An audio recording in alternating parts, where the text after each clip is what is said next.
नमस्कार, आप देख रहे हैं आइब्स 24। मैं हूं आपके साथ राहुल सिन्हा। मध्य प्रदेश की खबरों के इस बुलेटिन में आपका स्वागत है। और मध्य प्रदेश में बाढ़ की तबाही के बीच हम जो खबरें हैं, जो प्रमुख खबरें इस वक्त मध्य प्रदेश की वो बताते हैं। हाईकोर्ट में राहत को लेकर एक याचिका दायर की गई है और प्रभावितों को मुआवजा देने के साथ ही बाढ़ को राष्ट्रीय आपदा घोषित करने की भी मांग की है।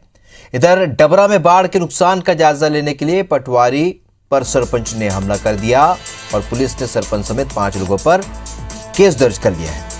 इधर राजधानी भोपाल में पुलिस पर एक बार फिर से हमला हुआ है। इंस्पेक्टर पर चाकू से हमला किया गया। वहीं नरसिंहपुर में लोगों की मेहनत की कमाई पर कर्मचारियों ने हाथ साफ कर दिया। करोड़ों के हेरफेर की आशंका भी जताई जा रही है। ये 4 खबरें हैं, प्रमुख खबरें बाढ़ के हालात से जुड़ी पहली खबर और अपराध जगत की दूसरी खबर।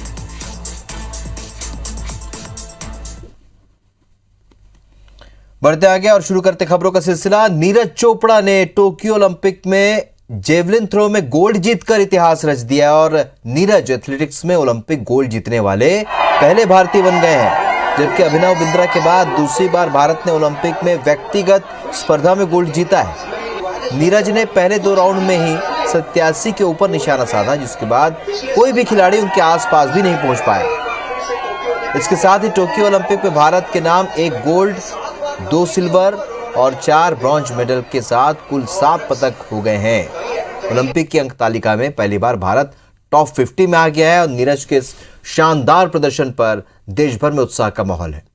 राष्ट्रपति, प्रधानमंत्री सहित पूरे देश ने नीरज की इस उपलब्धि पर उन्हें बधाई दी है। साथ ही हरियाणा सरकार ने उन्हें 6 करोड़ रुपए का इनाम और ग्रेड 1 की नौकरी देने का ऐलान किया है।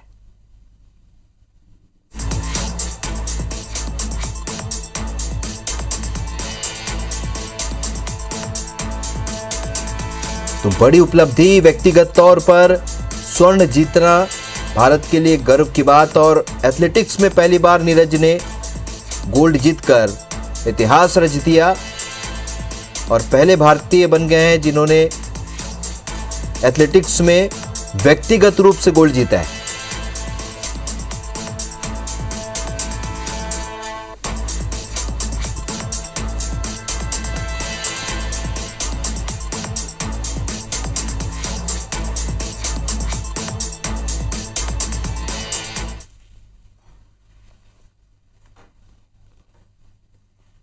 ऐसा कोई प्रेशर नहीं था इस टाइप का कि मैं बड़े थ्रोअर्स के बीच में खेल रहा हूँ। ऐसा लग रहा था कि इनके साथ मैं पहले खेल रहा हूँ और मैं अपनी परफॉर्मेंस पे काफी फोकस कर पा रहा था।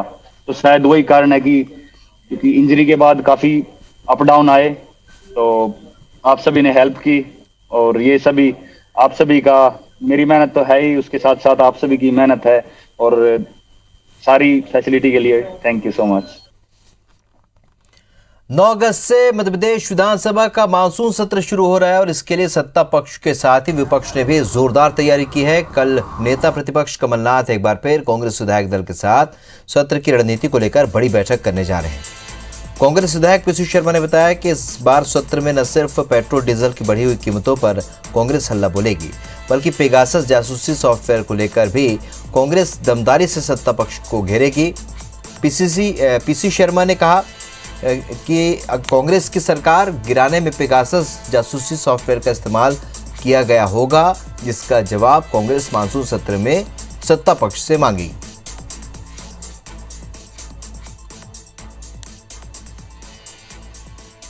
महंगाई, बिजली के बिल और ये पेगासस का जो जासूसी है, ये सब मामले रहेंगे जिसको विधानसभा में जो विधायक दल में मैं समझता हूँ डिस्कस होंगे और इन मुद्दों को विधानसभा में कांग्रेस पार्टी कमलनाथ जी के नेतृत्व में उठाएगी।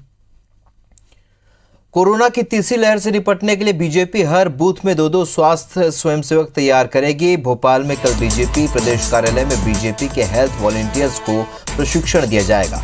कार्यक्रम में बीजेपी के राष्ट्रीय महासचिव और कार्यक्रम के राष्ट्रीय प्रभारी तरुण चुग ट्रेनिंग देंगे। बीजेपी के प्रदेश महामंत्री शरदेंदु तिवारी ने बताया कि इस प्रशिक्षण वर्ग में बीजेपी हेल्थ वॉलंटियर्स को आपदा से निपटने की ट्रेनिंग भी दी जाएगी। प्रशिक्षण वर्ग में प्रदेश अध्यक्ष वी डी शर्मा भी मौजूद रहेंगे और इस तरह के आयोजन बीजेपी पूरे देश में करा रही है। कोरोना से दूसरी लहर से सरकार के कामकाज को लेकर जनता के बीच नाराजगी को दूर करने के लिए सरकार के कामों को जनता तक पहुंचाने के लिए भी हेल्थ वॉलंटियर्स को प्रशिक्षण दिया जाएगा।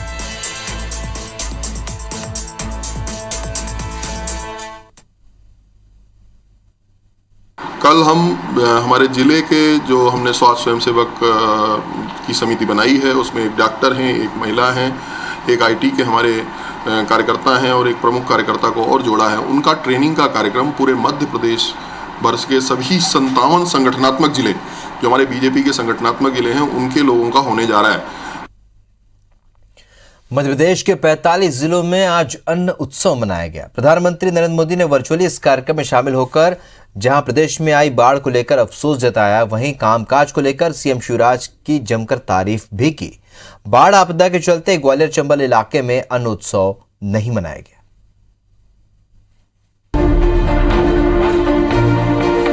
प्रधानमंत्री और गरीब कल्याण योजना के तहत आज मध्य प्रदेश में व्यापक स्तर पर अन्न उत्सव मनाया गया। 25,000 से ज्यादा उचित मूल्य की दुकानों के जरिए प्रदेश के 1 करोड़ 15 लाख परिवारों को सरकारी राशन बांटा गया। मुख्य कार्यक्रम भोपाल के मिंटो हॉल में आयोजित किया गया, जिसे प्रधानमंत्री नरेंद्र मोदी ने वर्चुअली संबोधित किया। सीएम शिवराज सिंह चौहान इसी कार्यक्रम में शामिल हुए। वहीं हर जिले में कार्यक्रम आयोजित कर प्रधानमंत्री के भाषण का प्रसारण दिखाया गया। कार्यक्रम को संबोधित करते हुए प्रधानमंत्री मोदी ने मध्य प्रदेश में बाढ़ आपदा को लेकर दुख जताया। साथ ही कहा कि संकट की इस घड़ी में केंद्र सरकार प्रदेश की जनता के साथ खड़ी है। उन्होंने शिवराज सरकार की तारीफ भी की। प्रधानमंत्री ने कहा कि एमपी में डबल इंजन की सरकार से विकास का काम तेजी से आगे बढ़ रहा है। भाई और बहनों, डबल इंजन सरकार का सबसे बड़ा लाभ यही है कि केंद्र सरकार की योजनाओं को राज्य सरकार और संवार करके आगे बढ़ाती है, उनकी शक्ति बढ़ा देती है। मध्य प्रदेश के किसानों ने रिकॉर्ड मात्रा में उत्पादन भी किया तो सरकार ने रिकॉर्ड मात्रा में एमएसपी पर खरीद भी सुनिश्चित की। इस दौरान पीएम मोदी ने सतना के दीप कुमार कोरी, निवाड़ी के चंद्रबदन विश्वकर्मा, माया धुर्वे और बुरहानपुर के राजेंद्र शर्मा से संवाद भी किया। कार्यक्रम को राज्यपाल मंगू भाई पटेल ने भी संबोधित किया। उन्होंने कहा कि संकट काल में सरकार के मुफ्त अनाज देने से लोगों को बड़ी राहत मिली है। वहीं सीएम शिवराज सिंह चौहान ने कहा कि इसका फैसला प्रधानमंत्री जी ने किया, जिसके तहत नवंबर तक मुफ्त राशन दिया जाएगा। इसके लिए 32,204 करोड़ की राशि दी गई है।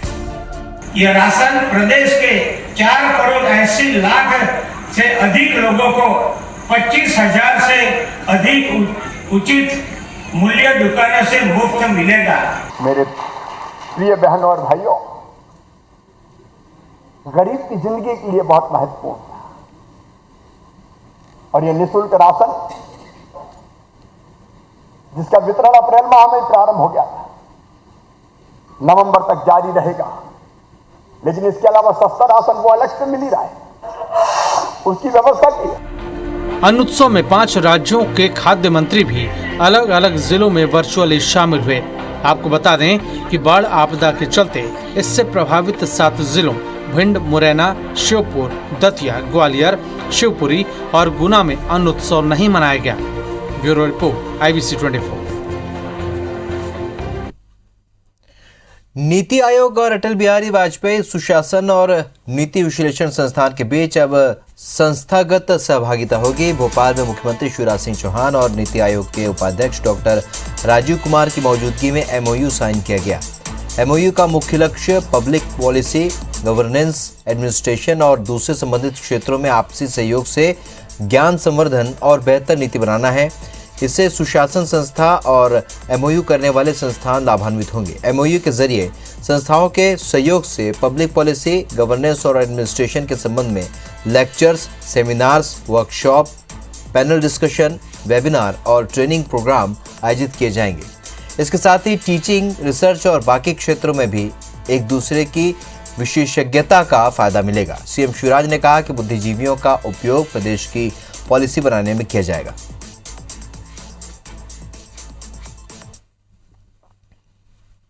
नीति आयोग एक ऐसा प्लेटफॉर्म है राज्यों के लिए, अलग अलग राज्यों के लिए, देश के लिए, जहां अलग अलग विषयों के विशेषज्ञ अलग अलग समस्याओं के समाधान के उपाय के लिए चिंतन करते हैं, सोचते हैं, विचार विमर्श करते हैं। एक प्लेटफॉर्म है। कई समस्याओं पर नीति आयोग के नेतृत्व में विचार विमर्श किया, समाधान निकाले। मुख्यमंत्री शिवराज सिंह चौहान ने प्रदेश के बाढ़ प्रभावित इलाकों के लिए राहत एवं पुनर्वास कार्यों के लिए टास्क फोर्स का गठन किया है। आज देर शाम सीएम ने टास्क फोर्स की बैठक भी ली। टास्क फोर्स में 12 मंत्रियों को शामिल किया गया और बैठक में सीएम ने टास्क फोर्स में शामिल मंत्रियों को बाढ़ और बारिश के हालात की जानकारी दी। सीएम ने बाढ़ के बाद मलबा हटाने और महामारी रोकने के लिए दवाओं के छिड़काव के निर्देश दिए हैं। नुकसान के आकलन को लेकर भी चर्चा की गई है। साथ ही सीएम ने गुना के बमहोरी में फंसे 150 लोगों को एयर लिफ्ट कर राजस्थान के छाबड़ा गांव में ठहराने की व्यवस्था की जानकारी भी दी। सीएम ने रेस्क्यू किए गए लोगों से फोन पर चर्चा भी की। इसके साथ ही राज्य सरकार ने केंद्र सरकार से केंद्रीय टीम को जल्द भेजने की मांग की है। प्रदेश सरकार ने कहा है कि वर्तमान में दी गई राहत राशि कम है, इसे बढ़ाने की जरूरत है।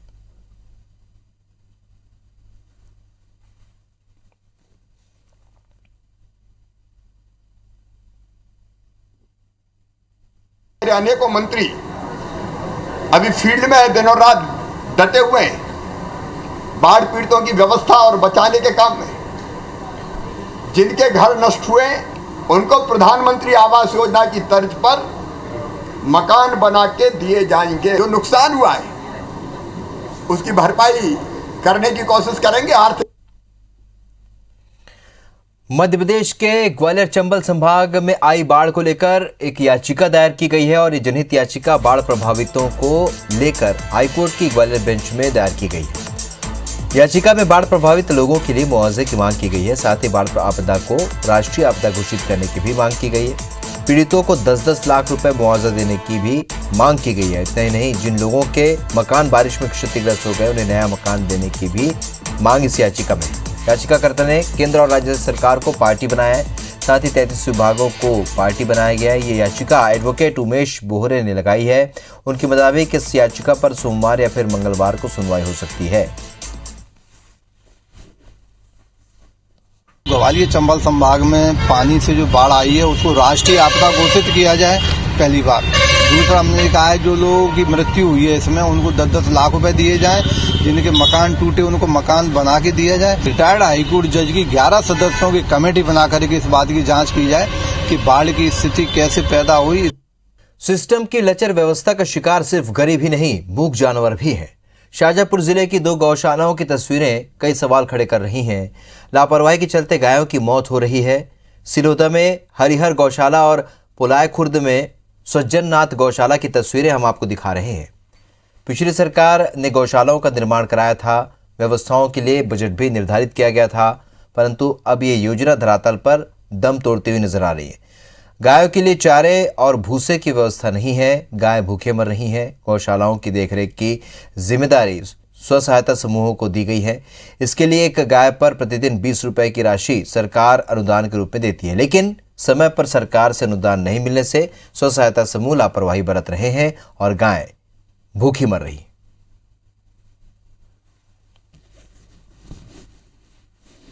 मध्य प्रदेश के अंदर जिस प्रकार से गौशालाओं के अंदर अव्यवस्थाएं हो रही है और उन अव्यवस्थाओं के कारण गाय की मौतें हो रही है, मौतें नहीं, सीधी सीधी भारतीय जनता पार्टी सरकार के द्वारा गौ हत्या करी जा रही है। गायों की देखभाल नहीं हो पा रही, गाय का कंकाल इतना हो रहा है, कुत्ते खा रहे हैं।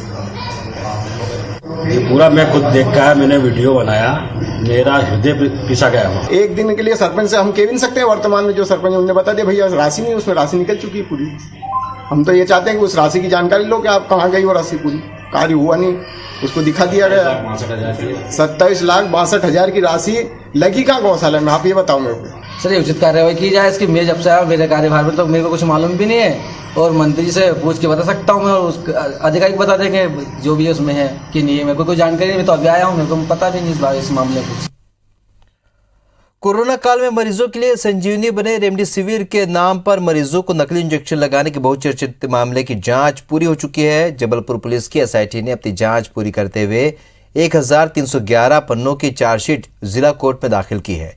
चार्जशीट में सिटी हॉस्पिटल के डायरेक्टर सरबजीत सिंह मोखा, उसकी पत्नी जसमीत मोखा, बेटे हरकरण मोखा, हॉस्पिटल के मैनेजर सोनिया खत्री और दवा कारोबारी सपन जैन समेत 11 आरोपी बनाए गए हैं। एसआईटी ने गुजरात में नकली रेमडेसिविर बनाने वाले कौशल वोहरा और पुनीत शाह को भी आरोपी बनाया है। चार्जशीट में एसआईटी ने 190 गवाह बनाते हुए 100 सबूत जुटाए हैं। इसमें अहम सबूत मोखा के घर और हॉस्पिटल से बरामद नकली इंजेक्शन के वायल हैं।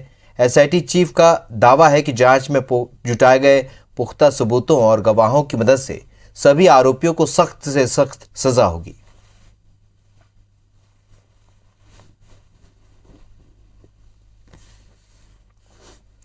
कोई भी इंसान अपने खून पसीने की कमाई को बैंकों में रखना ज्यादा सुरक्षित समझता है, मगर जरा सोचिए जब बैंक कर्मी ही आपकी रकम पर हाथ साफ कर दे तब क्या होगा। कुछ ऐसा ही हुआ है नरसिंहपुर के गोटे गांव में, जहां यूनियन बैंक के एक दो नहीं बल्कि दर्जनों खाता धारकों के करोड़ों रुपए अचानक खातों से गायब हो गए। यूनियन बैंक के एक खाता धारक अनिल पटेल के बैंक खाते से अचानक 18 लाख रुपए गायब हुए, तो वहीं मुकेश पटेल के खाते से लगभग 10 लाख, संदीप पटेल के खाते से लगभग 5 लाख रुपए निकाल लिए गए। इस तरह लगभग 2 दर्जन से भी ज्यादा खातों से लाखों रुपए गायब हो गए। बैंक मैनेजर तक बात पहुंची तो उसके होश उड़ गए। बैंक मैनेजर के मुताबिक लगभग 25 करोड़ से अधिक की राशि के गबन की आशंका है।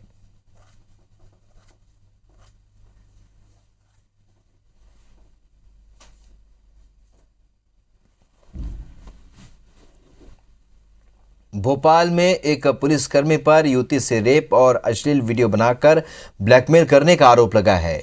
आरोपी सिपाही वीडियो वायरल करने की धमकी देकर 2 साल तक युवती का शोषण करता रहा।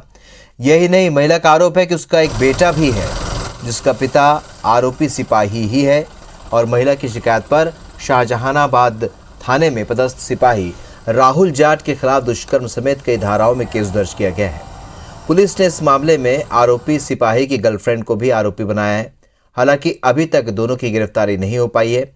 पुलिस के मुताबिक 30 साल की युवती अपने पति से अलग रहती है। अक्टूबर 2018 में सोशल मीडिया के जरिए उसकी दोस्ती राहुल जाट से हुई थी। दोस्ती बढ़ने के बाद राहुल ने उसके साथ दुष्कर्म किया। इस दौरान सिपाही की गर्लफ्रेंड भी मौजूद रही, जिसने दुष्कर्म का वीडियो बना लिया था।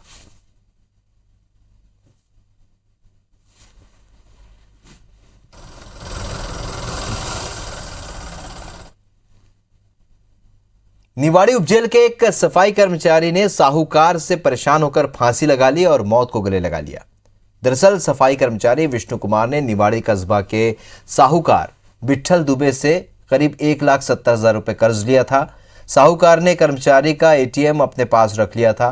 कर्मचारी का वेतन खाते में पहुंचते ही साहूकार पूरा पैसा निकाल लेता था, जिससे कर्मचारी आर्थिक और मानसिक रूप से परेशान होने लगा।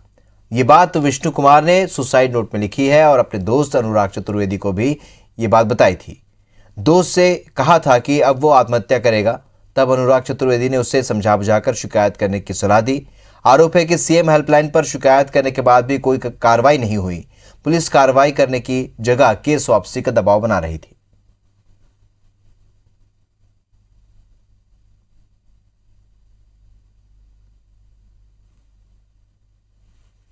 तो फिर ये पता चला कि पुलिस ने इसको जो छोड़ा गया वो एक इससे नोटिस लिखाया या पेपर पे लिखा के छोड़ दिया। अभी खैर इसने फांसी लगा ली और रेलवे कॉलोनी के बाहर, वो जेल कॉलोनी के बाहर उसने फांसी लगाई है, एक पेड़ पे लटक, और वो अपने निवास के आगे किसी पेड़ पे फांसी लगाकर आत्महत्या कर। इसमें मामले में जांच की जा रही है और जो भी तथ्य आएंगे उसके अनुसार शीघ्र से शीघ्र वैधानिक कार्रवाई की जाएगी और आरोपीगण को शीघ्र गिरफ्तार किया जाएगा।